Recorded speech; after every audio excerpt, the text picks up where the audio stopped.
When did you realize the pragmatic path might cost you everything?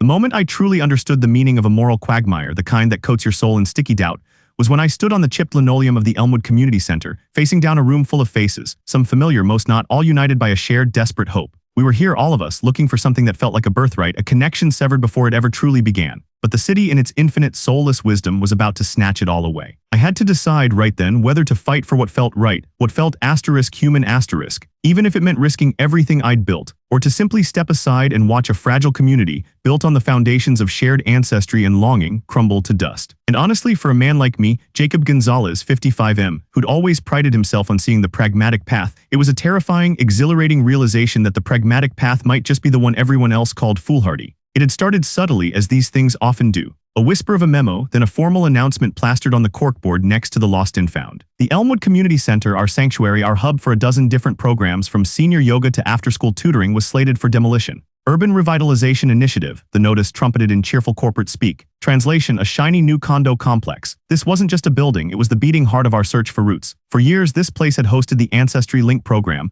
a volunteer-run service connecting adoptees with birth families. It was where I myself had found a few long-lost cousins and, more importantly, found a sense of belonging I hadn't realized was missing until it clicked into place. I wasn't just a participant anymore. I'd become one of the informal organizers, helping people navigate the paperwork, offering a shoulder when leads dried up, celebrating with them when they struck gold. The news hit everyone like a gut punch, but for the Ancestry Link regulars, it was a particularly cruel twist of the knife. This center wasn't just a meeting point, it was our archive, our designated space for DNA kit collection, our quiet corners for emotionally charged reunions. The program didn't have a budget for a new office. It relied entirely on the generosity of the center's management, a symbiotic relationship that was about to be unilaterally terminated. That Tuesday, after the news had sunk in, the meeting room felt heavier than usual. Nicole Thomas, 53F, a woman who'd been searching for her birth mother for 30 years, sat slumped in her chair, radiating a palpable weariness.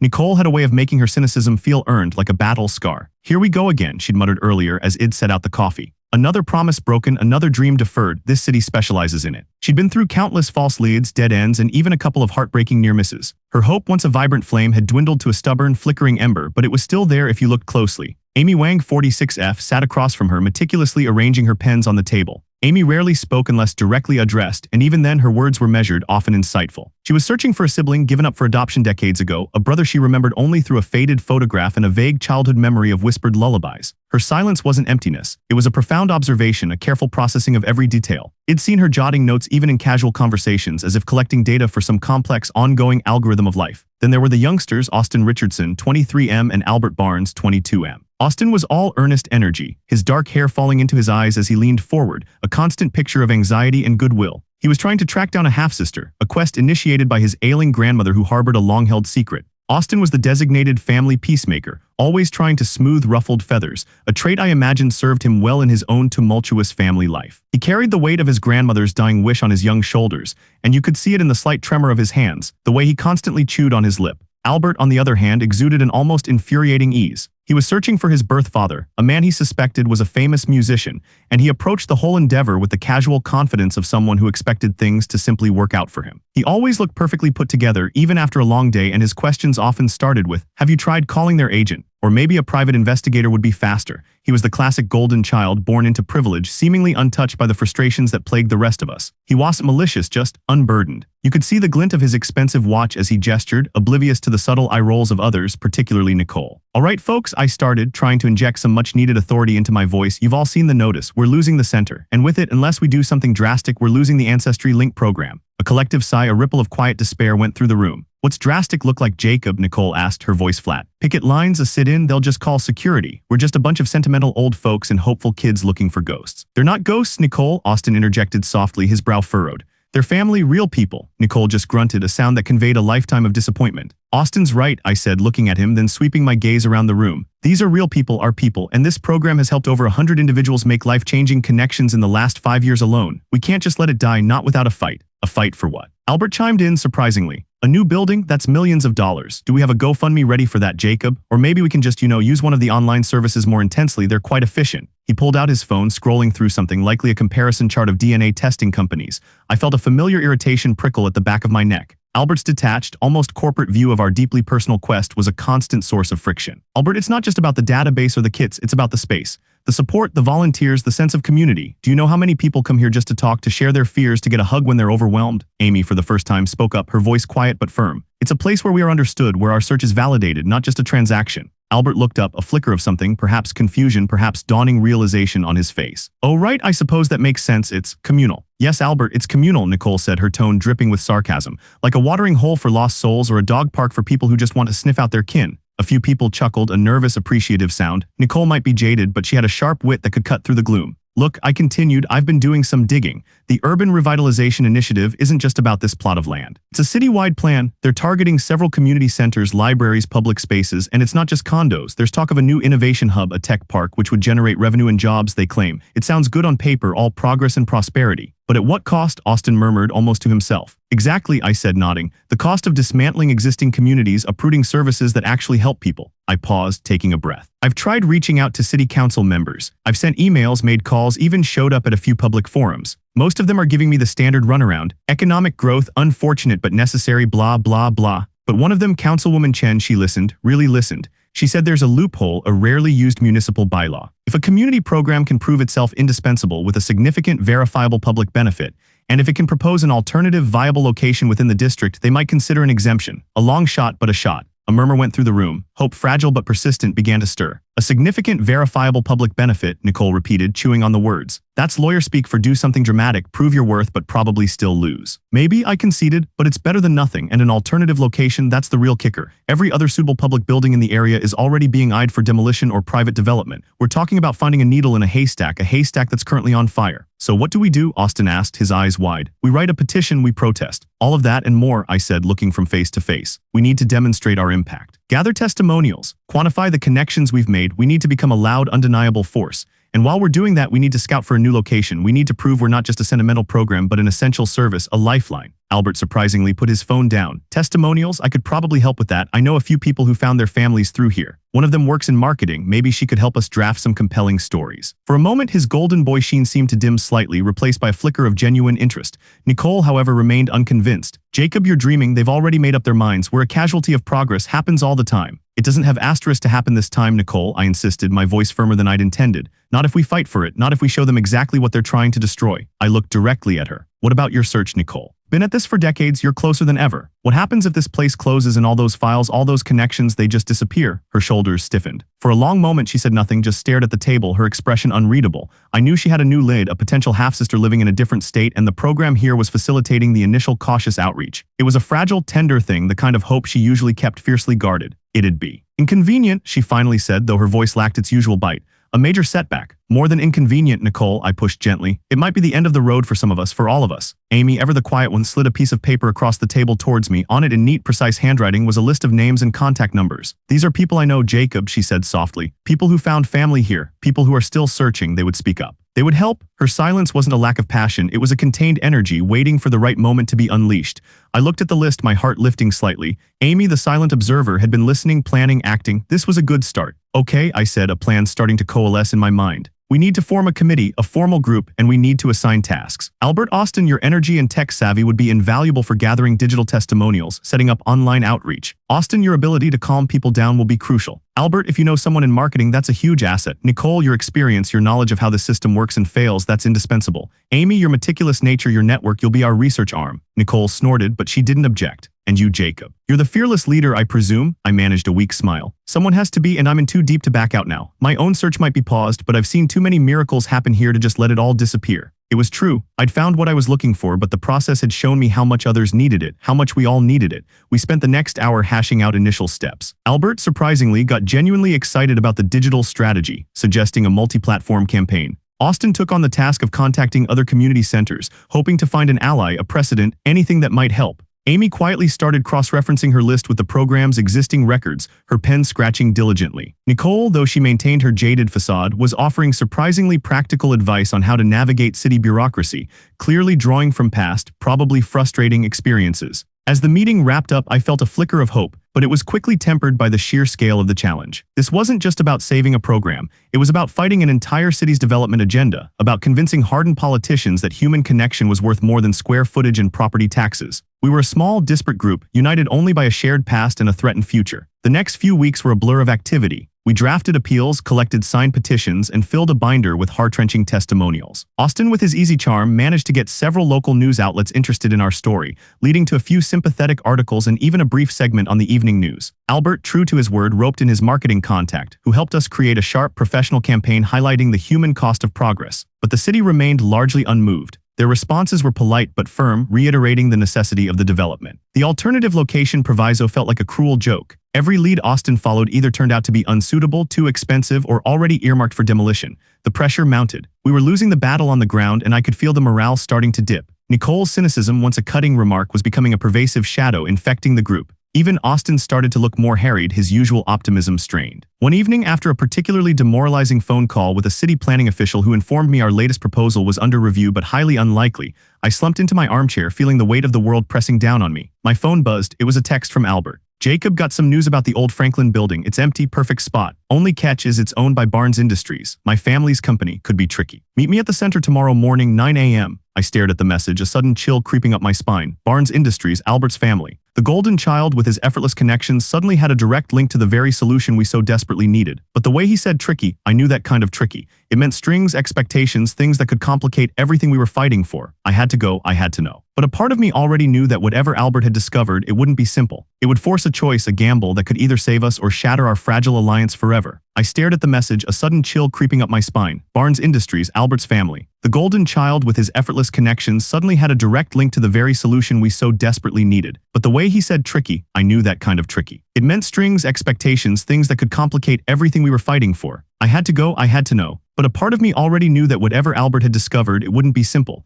It would force a choice, a gamble that could either save us or shatter our fragile alliance forever. The next morning, the Elmwood Community Center felt unusually quiet. Albert was already there, pacing near the large, dusty map of the district we'd tacked to the wall, trying to find viable alternative locations. He looked less put together than usual, his expensive shirt slightly rumpled, his dark hair falling across his forehead. He wasn't scrolling on his phone. This was serious. Jacob, he said, turning sharply as I entered. His voice was subdued, a noticeable shift from his usual buoyant confidence. Thanks for coming. What's up with the Franklin building, Albert? I asked, cutting to the chase. And what's so tricky? He ran a hand through his hair. Okay, so Franklin is an old textile mill, been empty for 20 years. Huge space, structurally sound, good location near public transport, decent parking. My grandfather, old Mr. Barnes, bought it decades ago as an investment. We've just sat on it, waiting for the right time to redevelop. My dad, he's the CEO now, has been pushing for an innovation hub there, actually. He paused, looking uncomfortable. Sounds familiar, doesn't it? I felt a knot tighten in my stomach. Your family wants to turn it into another one of these innovation hubs the city is so keen on, Albert nodded slowly. Exactly, that's the tricky part.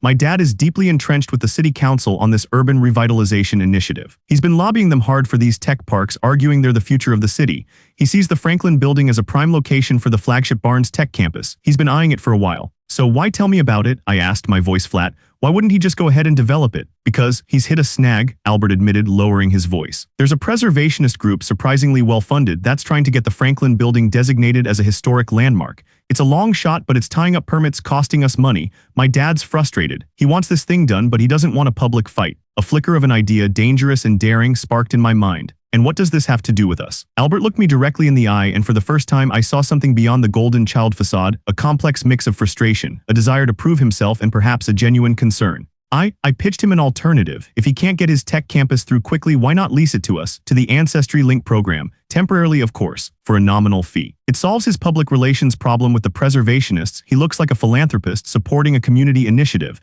and it gets us a space, a really good space. Temporarily, I repeated, my heart sinking. What happens when the preservationists give up or when he finds a way around them? That's where it gets more complicated, Albert said, rubbing the back of his neck. He's willing to offer a 5-year lease, with an option to renew, but only if the program can demonstrate significant, ongoing community impact and secure additional external funding beyond that point. And he wants us to publicly endorse his larger Innovation Hub initiative. Say we're a synergistic partner in the city's growth or some corporate nonsense like that. It would smooth things over with the council, make him look good, and it would make the preservationists look like they're holding up progress. My mind reeled. 5 years, a godsend, but a temporary one, and the endorsement. That was the moral quagmire. To save our program, we'd have to publicly support the very initiative that was destroying other community centers. It felt like selling our soul. Albert, that's a massive ask, I said, choosing my words carefully. We're fighting this urban revitalization initiative because it's tearing communities apart. You want us to become its poster child. I know, Jacob. Believe me, I know, he said, his voice unusually strained. But it's the only way. My dad won't budge otherwise. He sees it as a win-win. We get a space, he gets good PR and a path forward for his larger plans. He called it a strategic partnership. He sighed. And honestly, Jacob, it might be our only shot. We're running out of time here. He was right. Our latest appeal had been formally rejected. The demolition date for Elmwood Community Center was now less than 3 months away. The city wasn't budging. The loophole Councilwoman Chen mentioned was a distant, unreachable star without a viable location. This was a direct, albeit fraught path. Does anyone else know about this? I asked. No, just you, Albert said. I wanted to talk to you first. Get your read on it. I know it's not ideal, but what else do we have? I walked to the window, looking out at the cracked pavement, the small patch of struggling grass. Saving the Ancestry Link program was paramount. It had touched so many lives, including my own. But at what cost? Becoming complicit in the very system we were fighting against, it felt like a betrayal. And yet, if we didn't, the program would cease to exist. The hundreds of people still searching, still hoping, would be left adrift. My perception of Albert, the golden child, was shifting rapidly. He wasn't just a beneficiary of privilege, he was also in his own way trapped by it, trying to navigate his family's expectations while also perhaps genuinely wanting to help. It was clear this wasn't easy for him either. Let's call a meeting, I said, turning back to him. Everyone, tonight we need to discuss this as a group. It's too big a decision for one person. Albert nodded, a flicker of relief in his eyes. Okay, I'll reach out. 2 weeks later, the air in the meeting room was thick with tension. I had laid out Albert's proposal, carefully explaining the terms, the 5-year lease, the nominal fee, and the uncomfortable condition of publicly endorsing Barnes Industries' broader Innovation Hub initiative. Nicole, predictably, was furious. This is outrageous, Jacob, she exclaimed, her voice sharp with indignation. You're seriously considering this, becoming cheerleaders for the very people destroying everything we stand for. Selling out is too mild a term for this. It's a moral surrender. I understand how it looks, Nicole, I said, trying to keep my voice even. But we have no other options. Austin has exhausted every other lead for a suitable location. The city isn't listening to our testimonials. This is the only concrete offer we've received that could save the program. Austin, usually the peacemaker, looked conflicted. It does feel dirty, doesn't it? Like we're giving them a pass to ruin other communities just so ours can survive. He chewed on his lip, his brow furrowed. But my grandmother, her time is running out. This program is her last hope of finding my half-sister. If we lose it, his voice trailed off, laden with despair. Amy, who had been listening intently, her eyes moving from face to face, finally spoke. It's a compromise, not an ideal one perhaps, but what is the alternative to let the program die? What is the greater good here, saving hundreds of connections or maintaining a purely ideological stance while our lifeline is severed? Her calm, logical assessment cut through the emotional storm.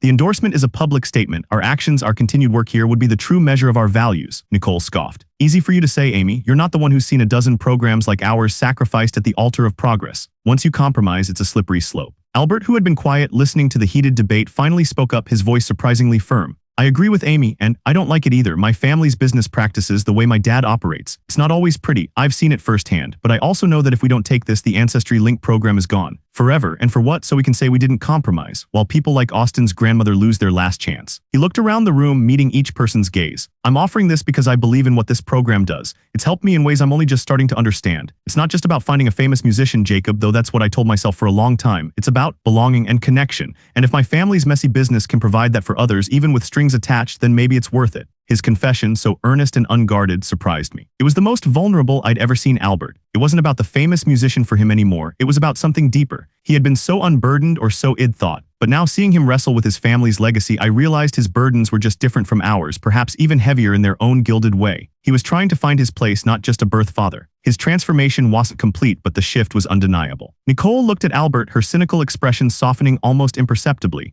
She recognized a genuine struggle when she saw one. Fine, she grumbled, though without her usual vitriol. But if we do this, Jacob, we hold them to every single word. No hidden clauses, no backdoor deals, and we make sure that our endorsement is as vague and meaningless as possible while our work here is loud and clear. Agreed, I said, seizing on her concession. We draft the statement ourselves. And we make sure the lease agreement is watertight, reviewed by a pro bono lawyer. I can arrange that, Albert interjected quickly. My dad has corporate lawyers, but I know one who does pro bono work for community initiatives. She's tough. The meeting ended with a reluctant but unified decision to accept Barnes Industries' offer. It wasn't a victory parade, it was a gritty, difficult choice made out of necessity. But it was a choice made together. A month had passed since WED signed the preliminary agreement with Barnes Industries, a process that had been a grueling dance of legal jargon and careful negotiation. The demolition of the Elmwood Community Center loomed, but now a new hope shone from the empty windows of the old Franklin building. We had a space, a truly magnificent if somewhat dilapidated space. The Ancestry Link program, now officially rebranded as the Franklin Connection, was in the process of moving. It was a chaotic, dusty affair. Boxes of files, DNA kits, and countless binders filled with genealogical research were being carefully transported. Nicole, to my surprise, was a whirlwind of efficiency, barking orders and directing volunteers with an almost military precision.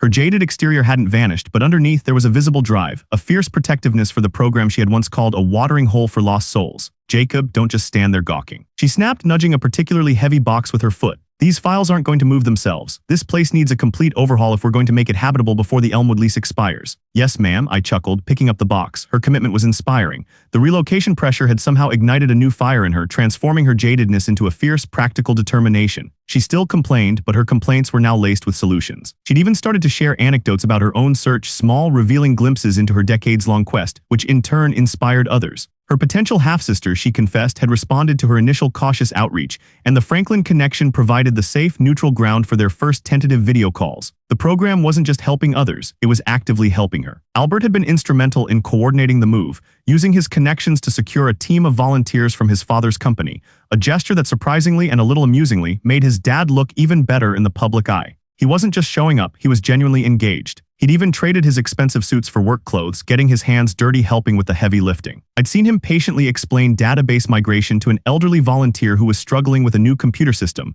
a stark contrast to his earlier, just use online services, detached advice. He confessed to me one afternoon while we were painting a new common area that his father, Mr. Barnes SR, had actually come to see the Franklin building once during the move. Said it looked like a promising start, Albert had muttered, a strange mix of pride and exasperation in his voice. Then he immediately started talking about how we could eventually monetize the adjacent property. Albert had even started to hint about his own search, not for a famous musician but for a birth mother. He'd found a few leads in the program's files and was now quietly, painstakingly trying to piece together a picture of her, unburdened by the expectation of celebrity. He was searching for his own truth, his own connection outside the shadow of Barnes Industries. Austin, true to his nature, was the social glue, making sure everyone felt included, offering encouraging words and organizing potlucks for the volunteers. He'd even managed to convince a few local businesses to donate supplies for the renovation. His grandmother's health had declined, but the knowledge that he was still actively searching and that the program had a new home brought her immense comfort. His search for his half-sister had also progressed, and the new, larger space in the Franklin building provided a private, quiet room for their first in-person meeting, an emotional reunion he described to us later with tears in his eyes, emphasizing how crucial the program's supportive environment had been. He'd helped them navigate the initial awkwardness, his peacemaking skills extending beyond his own family.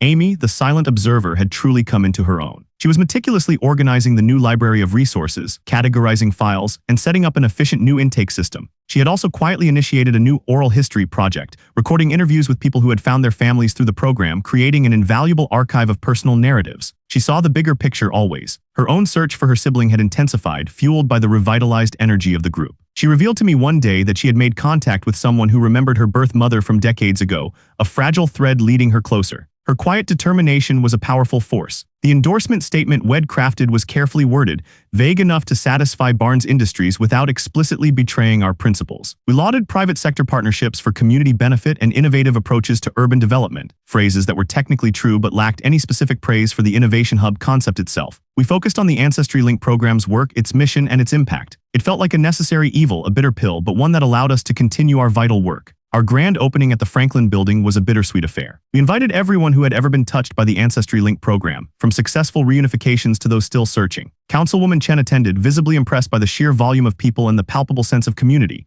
She even remarked, "This is the kind of innovation I can get behind. Real human connections, not just tech and concrete." Her words, I knew, were both a subtle nod to our struggles and a gentle rebuke to her more development-focused colleagues. As I stood on the renovated floor of the Franklin building, watching people chat, hug, and share stories, I felt a deep sense of accomplishment, but also a lingering complexity. We had saved the program, yes, but we had done it by making a deal with the devil, by becoming a small cog in a larger machine that still threatened other communities. We were safe for now, but the fight wasn't over. It had simply shifted. I looked at Nicole, laughing animatedly with a new volunteer, her usual cynicism momentarily forgotten. I saw Austin patiently explaining something to an anxious new arrival. I saw Amy, her face alight as she showed someone the new digital archive. And I saw Albert talking seriously with Councilwoman Chen, clearly advocating for the program, not just his family's interests. We had started as a disparate group of individuals, each searching for a personal connection, each burdened by our own histories. The relocation pressure had forced us together, forged us into an unexpected alliance. It had challenged my own pragmatism, pushing me to fight for something beyond simple logic. I had learned that leadership wasn't about having all the answers, but about trusting the people around you,